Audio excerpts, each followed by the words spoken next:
नमस्कार, मैं हूं मनोज राजपूत। स्वागत है आप सभी का सुजा समाचार की खास कार्यक्रम आपकी विधानसभा आपकी खबर में। नाथद्वारा विधायक श्री विश्वराज सिंह मेवाड़ ने नगर में 21 विकास कार्यों का लोकार्पण और शिलान्यास किया। इसमें सिंगाड़ स्थित महात्मा गांधी विद्यालय का नया भवन, सुखाड़िया नगर की जनता क्लिनिक और नाथुवास का छात्रावास शामिल है।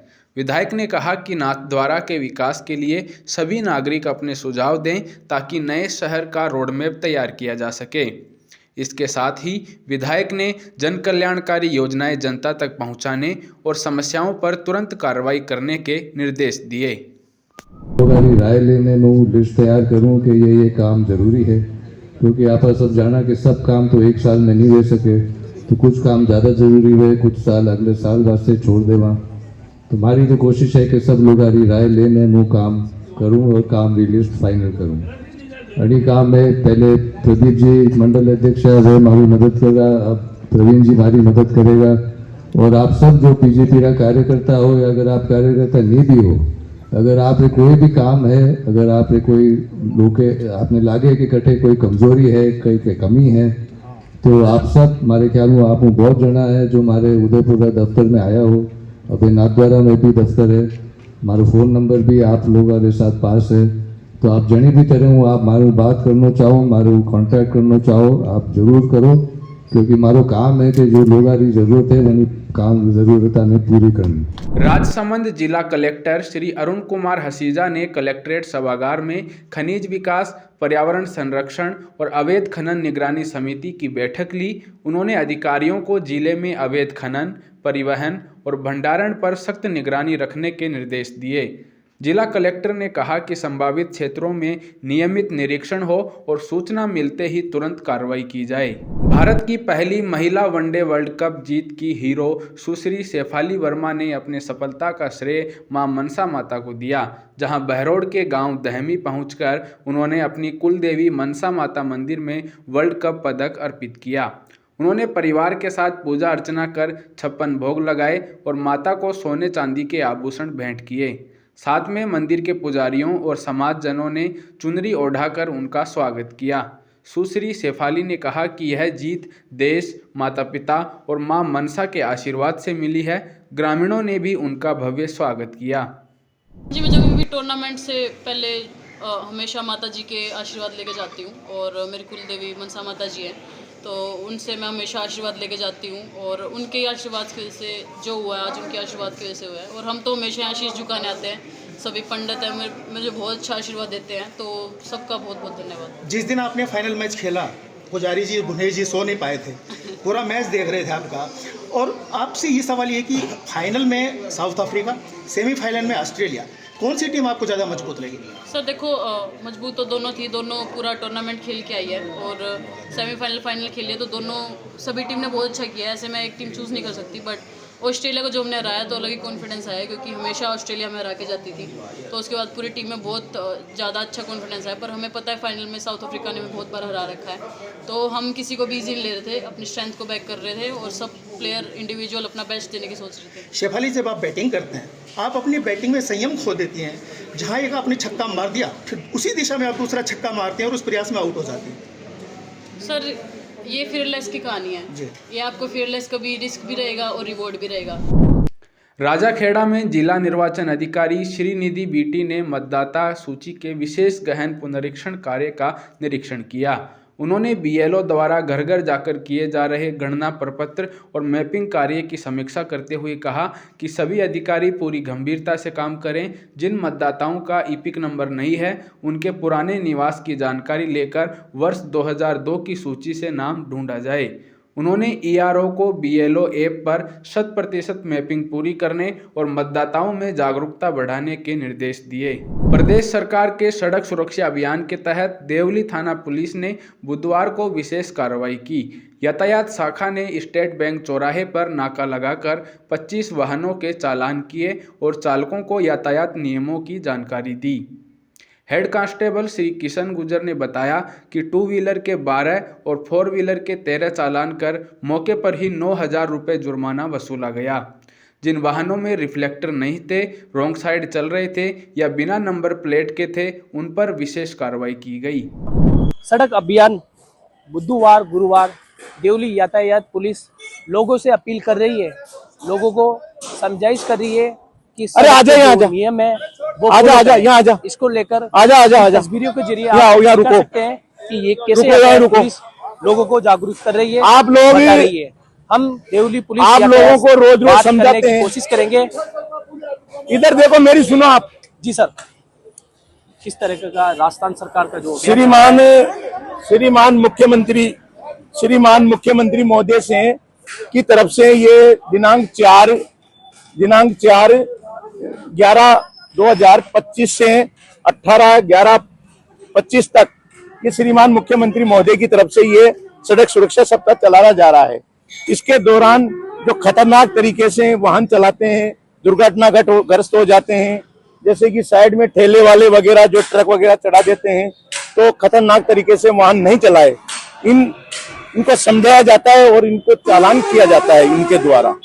और जैसे कि रात्रि के समय पे जैसे कि वाहन चलते हैं तो रिफ्लेक्टर नहीं होते हैं ना, तो गाड़ी नजर नहीं आती है, तो पीछे से गाड़ी ओवरटेक करते टाइम पे वो उसमें घुस जाती है। तो हम रिफ्लेक्टर के चालान और खतरनाक तरीके से चालान, और जैसे कि अधिकतर वाहन चलाने वाले को ये पता नहीं रहता है कि मैं वाहन कहाँ चला रहा हूँ, तो हम उनको ये समझाते हैं भाई रॉन्ग साइड नहीं चले, अपनी साइड से चले। कितने के चालान हो गए? अब तक है ना, हमने कल 9,000 के चालान किए, उसमें से 5 खतरनाक तरीके के और 4 हमने रिफ्लेक्टर के और रॉन्ग साइड और बिना नंबरी के। आज हम 5 रिफ्लेक्टर और 2 खतरनाक तरीके से, 5 रॉन्ग साइड और 10 बिना नंबरी के चालान कर चुके हैं अब तक।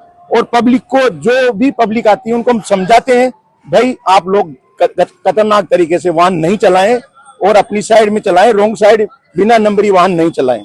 तो आपने देखा जिस तरह हमने बात करने की कोशिश की, तो देवली यातायात पुलिस और सीएम भजन लाल के निर्देश पर जो आदेश है, सड़क सुरक्षा के नियम है, वो लोगों से अपील कर रहे हैं।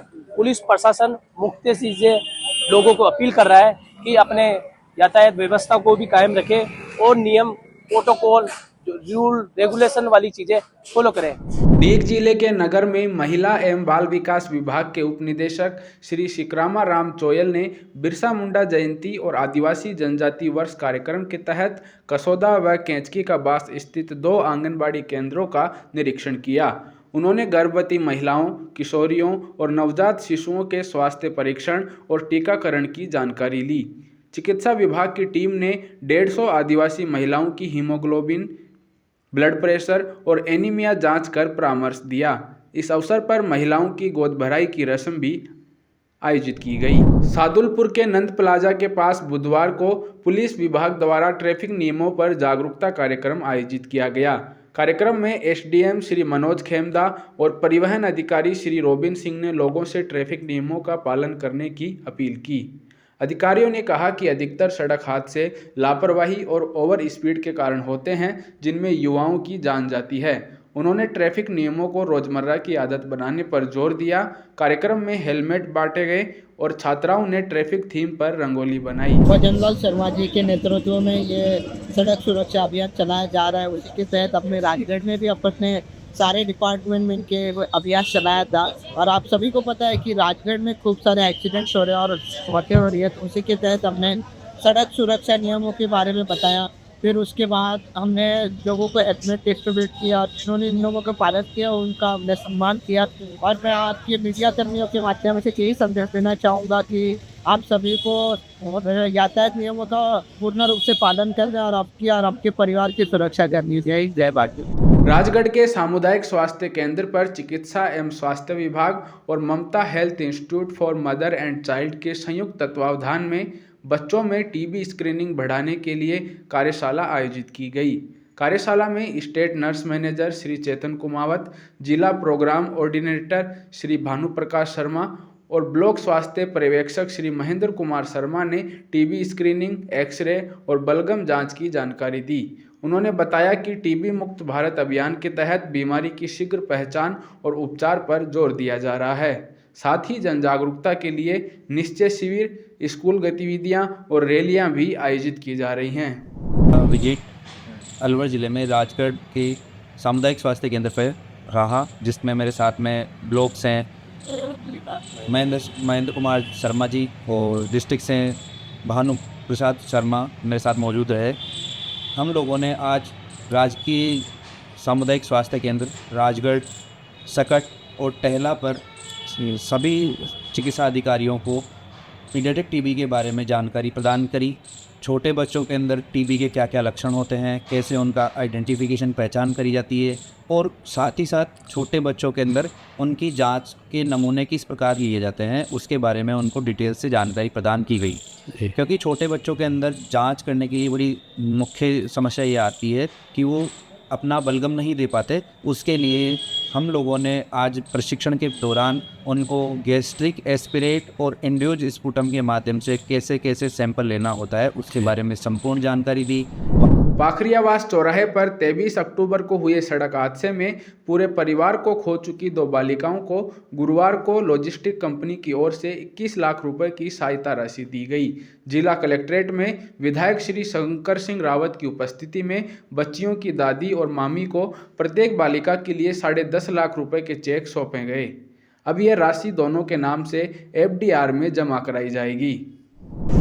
पाखरियावास घाटे में पूर्व में जो एक्सीडेंट हुआ था, जिसमें राजू सिंह जी का जो परिवार था, उस परिवार के 4 सदस्य, राजू सिंह जी की पत्नी, राजू सिंह जी के दोनों बेटे ख़त्म हो गए थे एक्सीडेंट में। और उसके पश्चात यहाँ कलेक्टर कार्यालय में धरना हुआ था। उसमें उस समय सहमति हुई थी कि दोनों जो बच्चियाँ बची है, एक 10 वर्ष की है और एक 8 वर्ष की है, इन बच्चियों के नाम पे 10.5 लाख रुपए की FDR बना देंगे। जिस वाहन से एक्सीडेंट हुआ था, ये उनकी तरफ से आर्थिक सहयोग इस परिवार को था, तो उस कंपनी को भी हमारी तरफ से धन्यवाद। और ये क्योंकि अभी छोटी बच्चियां हैं, तो जो इनका फिक्स डिपॉजिट बना है, आज उनका चेक इशू हुआ था। चेक के पश्चात में अब FDR जो बनेगा वो 18 वर्ष के बाद जब ये बच्चा मैच्योर हो जाएगी तो इन्हीं बच्चियों को वो पैसा मिलेगा। जिला निर्वाचन अधिकारी श्री पीयूष समारिया ने कोटा के लाडपुरा, कोटा उत्तर और कोटा दक्षिण विधानसभा क्षेत्रों का दौरा कर मतदाता सूची के विशेष पुनरीक्षण कार्य की समीक्षा की। उन्होंने BLO से गणना प्रपत्र विवरण और डिजिटाइजेशन की जानकारी ली और निर्देश दिए कि यह कार्य समय पर पूरा हो। उन्होंने मतदाताओं से अपील की कि वे BLO को जरूरी दस्तावेज दिखाएं ताकि किसी पात्र व्यक्ति का नाम सूची से न हटे। निरीक्षण के दौरान उन्होंने आंगनबाड़ी कार्यकर्ताओं और निगम कर्मियों को भी सक्रिय सहयोग देने के निर्देश दिए। राजस्थान राज्य शैक्षिक अनुसंधान एवं प्रशिक्षण परिषद द्वारा आयोजित 3 दिवसीय राष्ट्रीय संगोष्ठी का सफल समापन हुआ।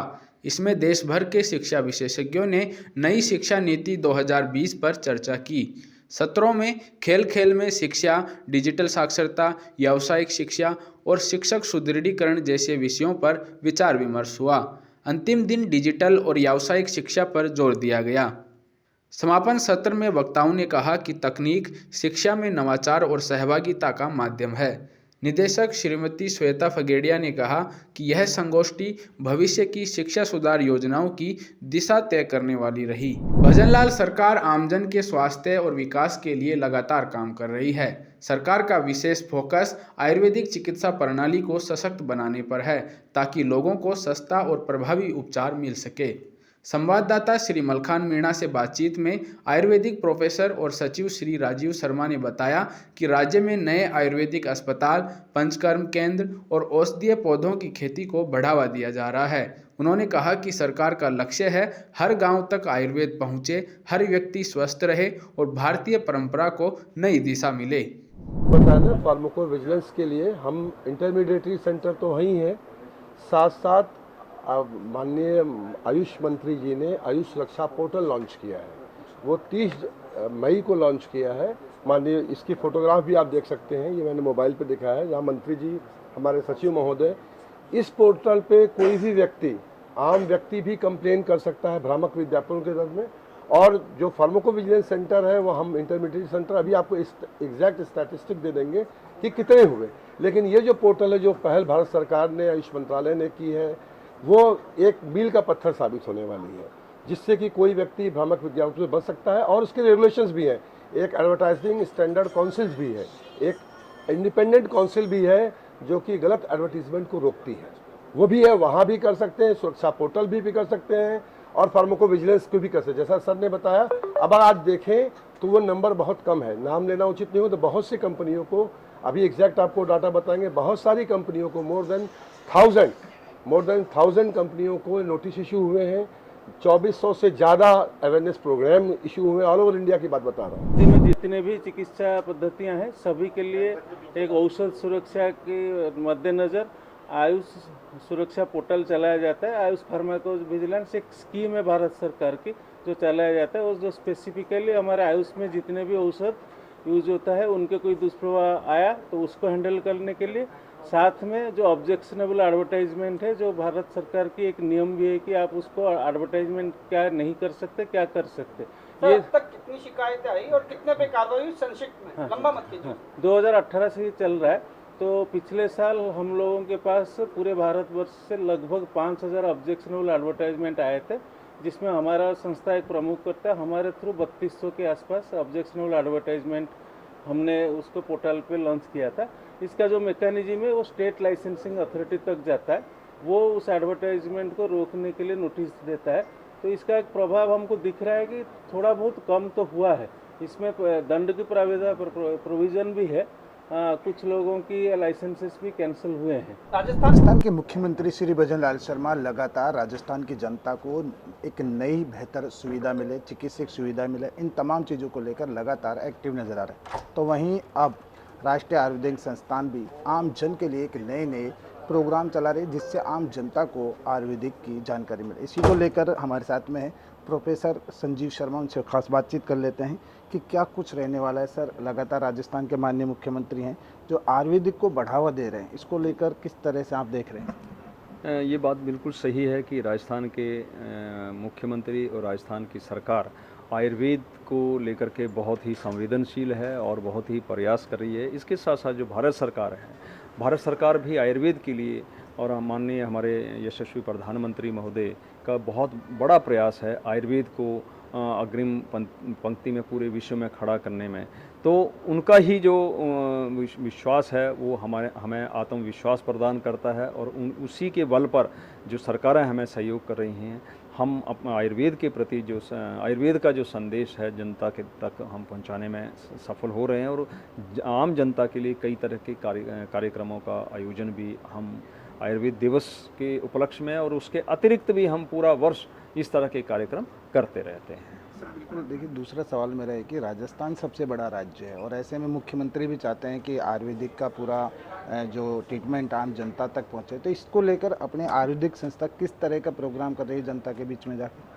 देखिए, आपने बिल्कुल सही कहा कि जो राजस्थान बहुत बड़ा राज्य है, यहाँ जो आयुर्वेद का जो एक इंफ्रास्ट्रक्चर है वो भी पूरे देश में सबसे ज़्यादा है, और राजस्थान सरकार इसमें बहुत बढ़िया काम कर रही है। जहाँ तक राष्ट्रीय आयुर्वेद संस्थान का प्रश्न है, ये आयुष मंत्रालय भारत सरकार के अधीन है, और राष्ट्रीय आयुर्वेद संस्थान राजस्थान में अपनी कई गतिविधियाँ चलाता रहता है। पूरे राजस्थान में जनता की जागरूकता के लिए और जनता के निदान के लिए, जनता की चिकित्सा के लिए पूरे राजस्थान में कैंपिंग करता है। उनके लिए कई तरह के जो ये हैं व्याख्यान हैं उनका आयोजन करता है, और भी कई तरह की योजनाएं यहाँ पर कैंप के माध्यम से। हम ये नहीं है कि सिर्फ अपने परिसर में ही उनके लिए कुछ करते हैं, हम उनके पास जाकर के गाँव में जाकर के हमने कुछ गाँव अडॉप्ट किए हुए हैं, कई जगह पर कैंपिंग हम करते हैं, हमारे स्कूलों में हम जाते हैं, ताकि जनता जो है उनको हम स्वस्थ रख सकें और जनता आयुर्वेद के साथ जुड़ सके। और ये राष्ट्रीय आयुर्वेद संस्थान और राज्य सरकार, राजस्थान सरकार का एक साझा प्रयास है, और हम बिल्कुल एक दूसरे के साथ मिल करके ये सारे कार्यक्रम कर रहे हैं। सर, प्रधानमंत्री नरेंद्र मोदी जी भी और राजस्थान के माननीय मुख्यमंत्री श्री भजनलाल शर्मा भी लगातार रोजगार को लेकर भी कह रहे हैं कि आयुर्वेदिक में एक नया रोजगार मिल सकता है, युवाओं को नया सेटअप चालू कर सकते हैं। तो किस तरह से कर सकते हैं, युवाओं के लिए क्या जाना? देखिए, आयुर्वेद में एक बहुत बड़ी जो विशेषता है वो ये है कि जब यहाँ से पढ़ के कोई विद्यार्थी निकलता है, चाहे ग्रेजुएशन करे चाहे पोस्ट ग्रेजुएशन करे, तो उसके बाद उसके पास बहुत सारे जो वो रहते हैं ऑप्शंस उसके पास रहते हैं कि वो जॉब में भी जा सकता, नौकरी में भी जा सकता है, सरकारी नौकरी है या प्राइवेट नौकरी है या उद्योग जगत में है या मार्केटिंग में भी जा सकता है। इसके साथ साथ उसके पास सबसे बड़ी जो चीज़ रहती है वो रहती है कि वो अपना सेटअप करके, अपनी प्रैक्टिस का सेटअप करके लोगों की सेवा भी कर सकता है और अपनी जीविका जो है उसको भी अर्जित कर सकता है। एक और मेरा सवाल है सर कि लगातार एक बड़ी बीमारी मानी जाती है कैंसर, तो उसे आयुर्वेदिक से किस तरह से छुटकारा मिल सकता है? क्योंकि माना जाता है कि आयुर्वेदिक जो लंबे समय से चली आ रही है, तो ऐसे में इस कैंसर को लेकर किस तरह की तैयारी आयुर्वेदिक से है? इसके लिए ये जानना बहुत ज़रूरी है कि कैंसर होता क्यों है। क्योंकि कैंसर के कई कारण हैं, चाहे जेनेटिक कारण हैं या फिर जो एनवायरमेंटल फैक्टर्स हैं, वो सारे कारण हैं।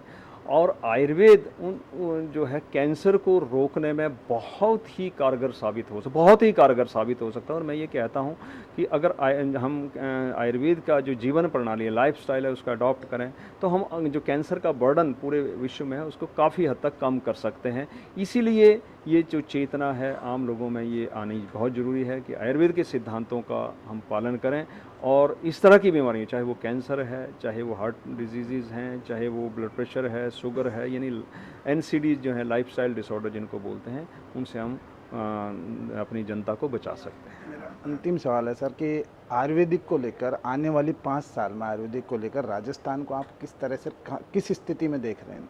राजस्थान में आयुर्वेद एक बहुत बढ़िया हम उसका भविष्य देख रहे हैं और सरकार का भी इसमें लगातार प्रयास है कि ये आयुर्वेद का यहाँ पर विकास हो और और ज़्यादा अच्छे तरीके से स्थापित हो और जो यहाँ युवा हैं, यहाँ शिक्षा ग्रहण कर रहे हैं, इस व्यवसाय से जुड़े हैं, वो भी लाभान्वित हो और आम जनता भी लाभान्वित हो। तो राजस्थान में आयुर्वेद का भविष्य और आयुर्वेद वालों का भविष्य और जनता का भविष्य आयुर्वेद के माध्यम से बहुत अच्छा है।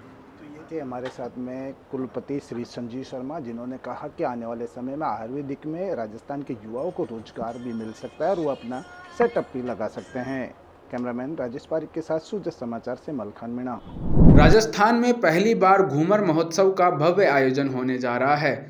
19 नवंबर को होने वाले इस ऐतिहासिक फेस्टिवल के लिए उप मुख्यमंत्री और पर्यटन मंत्री दिया कुमारी ने पर्यटन भवन में पोस्टर का विमोचन किया। उन्होंने बताया कि संभाग स्तर पर निःशुल्क प्रशिक्षण और रजिस्ट्रेशन का काम जारी है। अगले साल से घूमर महोत्सव को पर्यटन कैलेंडर में शामिल किया जाएगा। दिया कुमारी ने कहा कि युवाओं को राजस्थान की कला और संस्कृति से जोड़ने के लिए ऐसे आयोजन जरूरी हैं। प्रदेश स्तरीय कार्यक्रम जयपुर के विद्याधर नगर स्टेडियम में शाम 3 से 6 बजे तक होगा। मुख्यमंत्री श्री भजनलाल शर्मा के मार्गदर्शन में प्रदेश में पीएम सूर्य घर मुफ्त बिजली योजना के तहत रूफटॉप सोलर संयंत्रों की संख्या 1 लाख से अधिक हो गई है। जयपुर, अजमेर और जोधपुर डिस्कॉम क्षेत्रों में अब तक 408 मेगावाट क्षमता के संयंत्र स्थापित हुए हैं। राज्य में 86,000 से अधिक उपभोक्ताओं को 672 करोड़ रुपए की सब्सिडी दी जा चुकी है। राजस्थान अब गुजरात, महाराष्ट्र, यूपी और केरल के बाद देश में 5वां अग्रणी राज्य है। डिस्कॉम के नवाचारों से सोलर पर स्थापना प्रक्रिया आसान हुई है। 11 जिलों में आदर्श सौर ग्राम बनाए गए हैं, जिससे हर घर सौर ऊर्जा से रोशन हो सके। लूणी ग्राम पंचायत में ग्रामीणों ने शमशान भूमि जाने वाले रास्ते पर सफाई अभियान चलाया। बारिश के दौरान उगी बबूल की झाड़ियों से रास्ता बंद हो गया था, जिससे लोगों को आवागमन में परेशानी हो रही थी। ऐसे में सर्दी शुरू होते ही ग्रामीणों ने मिलकर जेसीबी मशीन की मदद से झाड़ियों को हटाया और पूरा रास्ता साफ किया।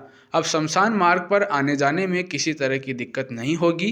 ग्रामीणों की यह सामूहिक पहल स्वच्छता और जन सहभागिता का सुंदर उदाहरण बनी है। शेरगढ़ पंचायत समिति के IT सेंटर में गुरुवार को अधिशासी अभियंता कोमल सोनगरा की अध्यक्षता में उपखंड स्तरीय जनसुनवाई हुई। ग्रामीणों ने बताया कि दर्जियों का वास क्षेत्र में 2 माह से घरों में मीठे पानी की सप्लाई नहीं हो रही है। हिमालय पेयजल योजना से जुड़े होने के बावजूद फ्लोराइड युक्त पानी ही मिल रहा है, जिससे लोग परेशान हैं। RO प्लांट भी 2 साल से बंद पड़ा है। कई ग्रामीण टैंकर से पानी मंगवाने को मजबूर हैं। बापूनगर निवासी चंपाराम ने कृषि ऋण न मिलने की समस्या बताई। जन सुनवाई में विभिन्न विभागों के अधिकारी भी मौजूद रहे। डॉक्टर सर्वपल्ली राधाकृष्णन राजस्थान आयुर्वेद विश्वविद्यालय जोधपुर के university college of naturopathy and yogic sciences द्वारा योग और प्राकृतिक चिकित्सा जनजागरण रैली आयोजित की गई। कुलगुरु प्रोफेसर गोविंद साई शुक्ल ने रैली को हरी झंडी दिखाकर रवाना किया। विद्यार्थियों ने प्राकृतिक चिकित्सा जीवन की सच्ची रीति जैसे नारों से स्वास्थ्य और पर्यावरण संरक्षण का संदेश दिया। रैली के बाद 8वें प्राकृतिक चिकित्सा दिवस पर पौधारोपण किया गया। कुलगुरु ने कहा कि योग, प्राकृतिक चिकित्सा और पर्यावरण का समन्वय ही स्वस्थ समाज का आधार है। कार्यक्रम में नेचुरोफेस्ट 2025 पोस्टर का भी विमोचन किया गया। खाटू श्याम जी कस्बे में फैल रही अव्यवस्थाओं को सुधारने के लिए मेला मजिस्ट्रेट कार्यालय में बैठक हुई। इसमें ईओ श्री प्रवीण कुमार और थानाधिकारी श्री पवन कुमार चौबे ने ई रिक्शा, ठेलों और अस्थायी व्यापारियों की व्यवस्था पर चर्चा की। मेले में बिना अनुमति ई रिक्शा चलाने वालों पर कार्रवाई और सभी चालकों का पंजीकरण कर QR कोड जारी करने का निर्णय लिया गया। साथ ही वेंडिंग जोन से बाहर ठेले हटाने और अवैध गतिविधियों पर निगरानी के निर्देश दिए गए। तो सारी चीज़ें बताई थी कि इनका रूट तय किया जाएगा और हमारा प्रयास ये रहेगा कि जो पेरीफेरी एरिया है, मंदिर का पेरीफेरी एरिया, वो नो व्हीकल जोन रहेगा। तीसरी जो है वो व्यापार मंडल ने भी सहमति दे दी है कि मंदिर जब बंद होगा उसके 1 घंटे बाद दुकानें बंद कर दी जाएंगी। मंदिर खुलेगा उस समय दुकानें खोली जाएंगी। इसे व्यापार मंडल पर चर्चा करिए। व्यापार मंडल ने सहमति दी है, जिसका आज रात से पुलिस प्रशासन द्वारा व्यापार मंडल को साथ लेकर के और एक बार सभी व्यापारियों को अवगत करवा करके आज से पालना करवाई जाएगी, ताकि कोई भी आदमी जो कि दुकान का खुले होने का बहाना लेकर के कोई अवांछित गतिविधि में लिप्त न हो। ये हमने एक व्यापार मंडल से की थी अपील, उन्होंने स्वीकार कर ली। रात से हमारे जो विभिन्न व्यवस्थाएं हैं उनके लिए ग्रामवासियों और उनके साथ नगरपालिका क्षेत्र में विभिन्न तरह की व्यवस्थाओं के संबंध में आज चर्चा की गई। उनमें व्यापार मंडल, टैक्सी यूनियन और जो टैक्सी के साथ ई रिक्शा और ऑटो है यूनियन है, उन सबसे बुलाया किया गया कि किस तरीके से जो व्यवस्था हो रही है, बिना रूट के गाड़ियाँ चल रही हैं, हर कहीं खड़ी हो जाती हैं, उन सब के संबंध में उनके रजिस्ट्रेशन, उनके निर्धारित रूट और उन पे अपन दुकानदारों के साथ में इसके अलावा जो सामने अव्यवस्थाएँ आती हैं कि पार्किंग है, उन सब पे आज चर्चा की गई, जिसमें इनको रजिस्ट्रेशन और आगे से किस तरीके से किस रूट का पालन करना है उसके बारे में अवगत कराया गया। वेर विधानसभा के भुसावर उपखंड के गांव कमालपुरा में प्रशासन द्वारा रात्रि चौपाल और जन सुनवाई का आयोजन किया गया। इस दौरान उपखंड अधिकारी श्री राधेश्याम मीणा ने ग्रामीणों की समस्याएं सुनी और मौके पर कई मामलों का निस्तारण किया। जिन मामलों का समाधान नहीं हो सका उन्हें संबंधित विभागों को भेजकर जल्द रिपोर्ट प्रस्तुत करने के निर्देश दिए गए। खेतड़ी के राजकीय उप जिला अस्पताल परिसर में भगवान बिरसा मुंडा की 150वीं जयंती पर ब्लॉक स्तर का बड़ा स्वास्थ्य शिविर लगाया गया। चिकित्सा विभाग द्वारा आयोजित इस शिविर में करीब 200 मरीजों की जाँच की गई। जिन लोगों में शुगर और ब्लड प्रेशर की समस्या पाई गई उन्हें वहीं पर प्राथमिक उपचार दिया गया। कार्यक्रम का शुभारंभ पीएमओ डॉक्टर अक्षय कुमार शर्मा ने फीता काटकर किया। इस मौके पर वरिष्ठ फिजिशियन डॉक्टर अनिल जांगिड़ ने कहा कि जन सेवा से बड़ा कोई धर्म नहीं होता। डॉक्टर जब मरीज की पीड़ा को समझकर उसकी सेवा करता है तो वही सच्ची मानवता है। बिरसा मुंडा जयंती 150वीं जयंती के ऊपर ब्लॉक स्तर पे स्वास्थ्य कैंप का आयोजन किया गया, जिसके अंदर 200 मरीजों ने स्वास्थ्य सेवाओं का लाभ लिया। इस शिविर के अंदर 30+ जितने भी लोग थे उन सभी की बीपी, शुगर की और कॉमन कैंसर स्क्रीनिंग की जांच की गई। बच्चों का टीकाकरण किया गया तथा गर्भवती महिलाओं की जांच की गई और जो सामान्य बीमारी के मरीज थे उन सभी का स्वास्थ्य परीक्षण किया गया। मंडावा में सामाजिक न्याय एवं अधिकारिता विभाग की ओर से गुरुवार को दिव्यांगजन और वरिष्ठ नागरिकों के लिए सहायक उपकरण वितरण शिविर आयोजित किया गया। यह शिविर power grid corporation of India के सहयोग से वयोश्री योजना और एडिप योजना के तहत पंचायत समिति परिसर में सुबह 9:30 बजे से शाम 4 बजे तक चला। इस दौरान अधिकारियों ने बताया कि एलिम्को टीम ने शिविर में पात्र वरिष्ठ नागरिकों और दिव्यांगजनों का चयन किया। लाभार्थियों का चयन उनके दस्तावेजों की जांच के बाद किया गया। टीम के द्वारा शिविर का आयोजन किया गया है। इसमें दिव्यांगों के लिए चिन्हीकरण व्यवस्था की गई है। इसमें 60% से ऊपर जो भी वरिष्ठजन है उनके लिए पेंशन का पीपीओ और आधार कार्ड के थ्रू उसको ट्राईसाइकिल ब्लाइंड स्टिक भी दी जाएगी।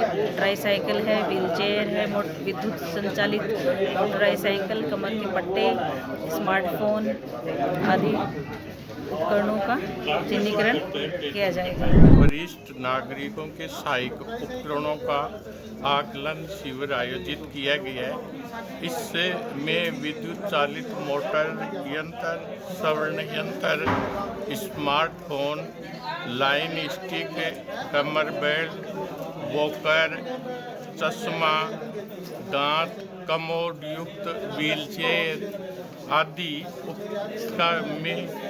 का उपलब्ध करवाए जाएंगे। जो भी पात्र होगा, वरिष्ठ नागरिकों के लिए उम्र 60 वर्ष है और दिव्यांग के लिए विकलांगता 40% से अबव है, उनको ये सुविधा दी जाएगी। इसका आयोजन भारतीय कृत्रिम अंग निर्माण निगम कॉरपोरेशन निगम के द्वारा किया जा रहा है। CSR योजना अंतर्गत power grid corporation of India की ओर से एलिमको टीम द्वारा पात्र व्यक्तियों का चयन कर उपकरण उपलब्ध कराए जाएंगे। बीकानेर में धरती आबा भगवान बिरसा मुंडा की 150वीं जयंती के अवसर पर 3 दिवसीय प्रदर्शनी की शुरुआत गुरुवार को जिला परिषद सभागार में हुई। कार्यक्रम का उद्घाटन जिला कलेक्टर श्रीमती नम्रता वृष्णी ने किया। उन्होंने कहा कि हमें अपने महापुरुषों के आदर्शों से प्रेरणा लेकर उनके योगदान को याद रखना चाहिए। उन्होंने बताया कि भगवान बिरसा मुंडा की जयंती पर राज्य सरकार के निर्देशानुसार जिले भर में कई कार्यक्रम आयोजित किए जा रहे हैं और इनमें अधिक से अधिक लोगों की भागीदारी सुनिश्चित की जा रही है। भगवान बिरसा मुंडा की जयंती के अवसर पर जिला परिषद में एक प्रदर्शनी का आयोजन किया गया था। इसमें बिरसा मुंडा जी के जीवन से संबंधित पहलुओं पर एग्जीबिशन थे। साथ ही सरकार द्वारा जो भी जनजातीय क्षेत्रों के विकास के लिए स्कीमें चलाई जा रही हैं, उन स्कीम से संबंधित उनके लाभार्थियों और उनसे जो जनजातीय क्षेत्र के लोगों के जीवन पर असर पड़ा है उससे संबंधित ये प्रदर्शनी थी। और इसमें इससे रिलेटेड सारी इंफॉर्मेशन भी लोगों को दी गई जिससे लोग लाभान्वित हुए। आज पूरे दिन जिला परिषद में ही ये है। और बांसवाड़ा की नवागांव ग्राम पंचायत में सांसद खेल महोत्सव का आयोजन हुआ। पंचायत समिति स्तर पर आयोजित इस खेल प्रतियोगिता में रस्साकसी, नींबू दौड़ और कबड्डी जैसे पारंपरिक खेलों का आयोजन किया गया। कार्यक्रम में मुख्य अतिथि के रूप में पंचायत समिति बांसवाड़ा के प्रधान श्री बलवीर रावत शामिल हुए। उन्होंने खिलाड़ियों का उत्साह बढ़ाया और कहा कि ऐसे आयोजन ग्रामीण प्रतिभाओं को आगे बढ़ा रहे हैं। प्रधानमंत्री नरेंद्र मोदी की ओर से सांसद खेल महोत्सव का आयोजन किया जा रहा है। बांसवाड़ा जिले में कई ग्राम पंचायत स्तर पर खेलों का आयोजन किया जा रहा है। इस दौरान है वो हम आज खड़े हैं बांसवाड़ा पंचायत समिति की नवागांव ग्राम पंचायत में, जहां पर यहाँ पर बांसवाड़ा पंचायत समिति प्रधान यहाँ पर मुख्य अतिथि के रूप में यहाँ पर आए हुए हैं। तो खेल महोत्सव को लेकर के कई बच्चे खिलाड़ी यहाँ पर बड़े जोर शोर से खेल करते हुए नजर आ रहे हैं। साथ में यहाँ पर जो मुख्य अतिथि है प्रधान श्री बलवीर रावत वे मौके पर हैं। हम उनसे चर्चा करेंगे कि इस खेल महोत्सव का क्या है महत्व और किस तरह से इस खेल महोत्सव के बारे में बताया जा रहा है। जी प्रधान जी, ये खेल महोत्सव हो रहा है। जी जी, क्या है ये खेल महोत्सव और इसका क्या मूल महत्व है? बच्चों को किस तरह से खेल महोत्सव के बारे में जानकारी है? जी, आप सबको नमस्कार।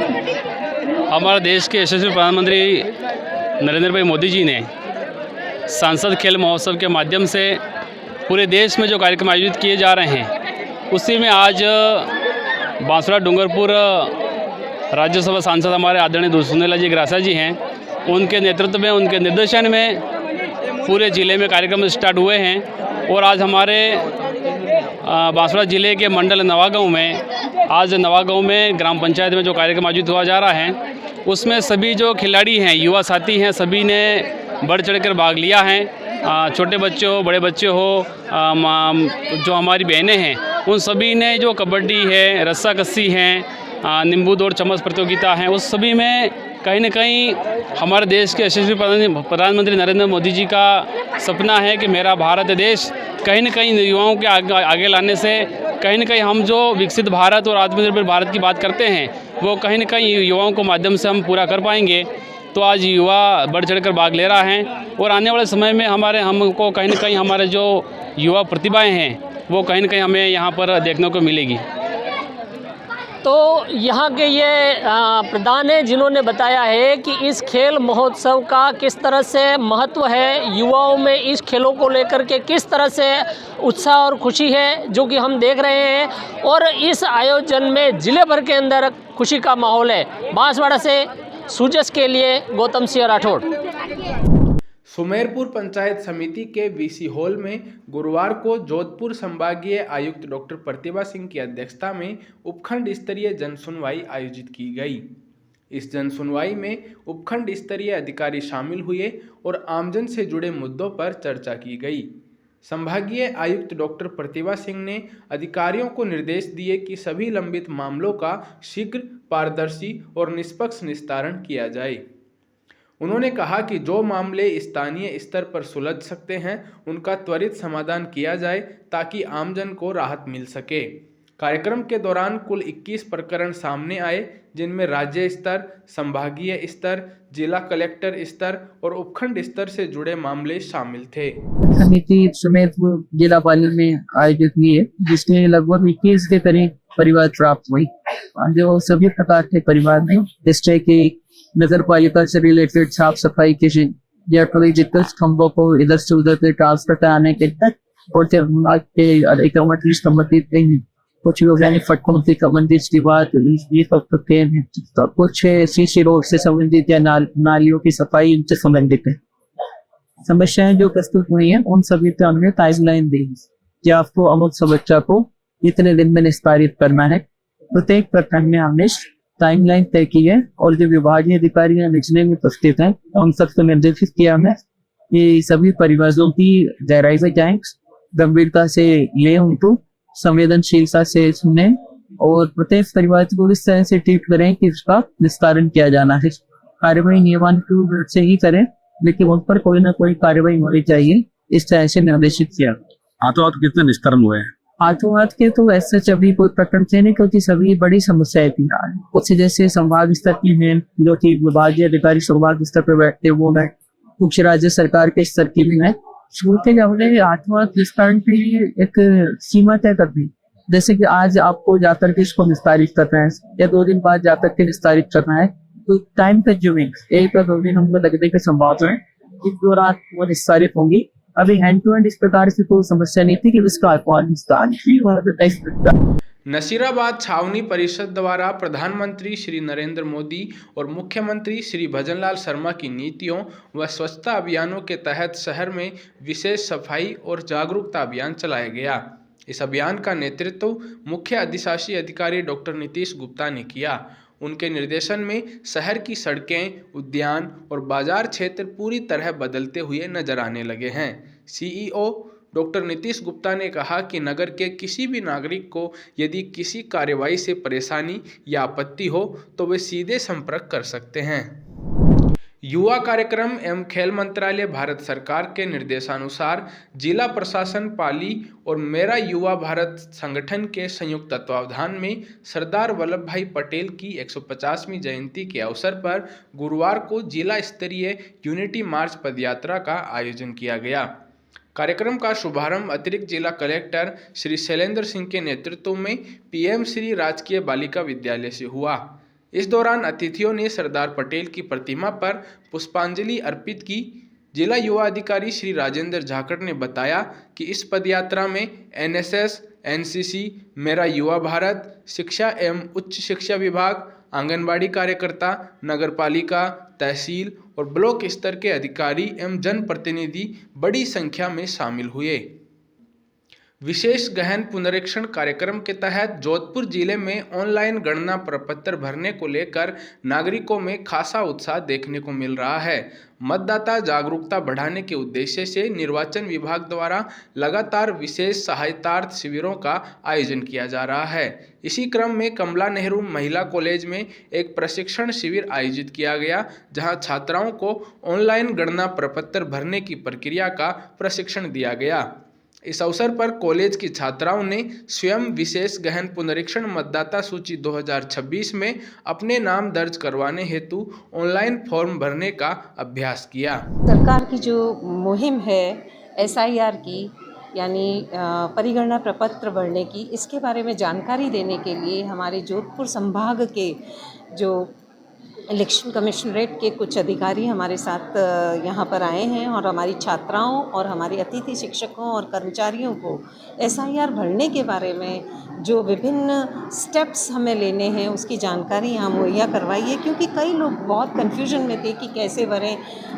2002 से पूर्व की सूची उनकी अन्यत्र की थी, तो आज जो उन्होंने विस्तृत जानकारी हमें दी है, तो उम्मीद करती हूँ कि मेरी छात्राएं जो हैं इससे लाभान्वित हुई हैं और वो स्वयं के साथ साथ अन्य लोगों की, अपने परिवार के सदस्यों की और पड़ोसी और मित्रों की मदद करके SIR फॉर्म भरवाएगी, जो एक हमारे भारत के प्रति हमारी प्रतिबद्धता का परिसूचक है। इलेक्शन कमीशन ऑफ इंडिया के आदेशों के तहत SIR की जानकारी देने के लिए केन कॉलेज में उपस्थित हुए हैं। हम सभी धन्यवाद करते हैं केन कॉलेज के प्रशासन का, छात्राओं का, जिन्होंने SIR की संपूर्ण प्रक्रिया की बड़े इंटरेस्ट के साथ में जानकारी प्राप्त की है और इस प्रक्रिया को सीखा है और बहुत ही आसान प्रक्रिया को उन्होंने बहुत अच्छे तरीके से हैंड्स ऑन ट्रेनिंग की तरह उन्होंने अपने मोबाइल पे भी इसको कंप्लीट किया है और वे काफ़ी संतुष्ट भी नज़र आए। उनके साथ हमारे साथ साथ में कुछ स्टाफ मेंबर्स ने भी और छात्राओं ने भी इस प्रक्रिया को पूर्ण किया है और हम आशा करते हैं ये जानकारी वो अन्य आम जनता के साथ में भी साझा करेंगे, अपने परिवारजनों के साथ में भी साझा करेंगे और इस प्रक्रिया को सहज रूप से संपूर्ण कराने में अपना दायित्व और योगदान देंगे। विधानसभा आपकी खबर में फिलहाल के लिए इतना ही। तब तक के लिए दीजिए मुझे इजाजत और हमारे चैनल को लाइक, सब्सक्राइब और शेयर करना ना भूलें।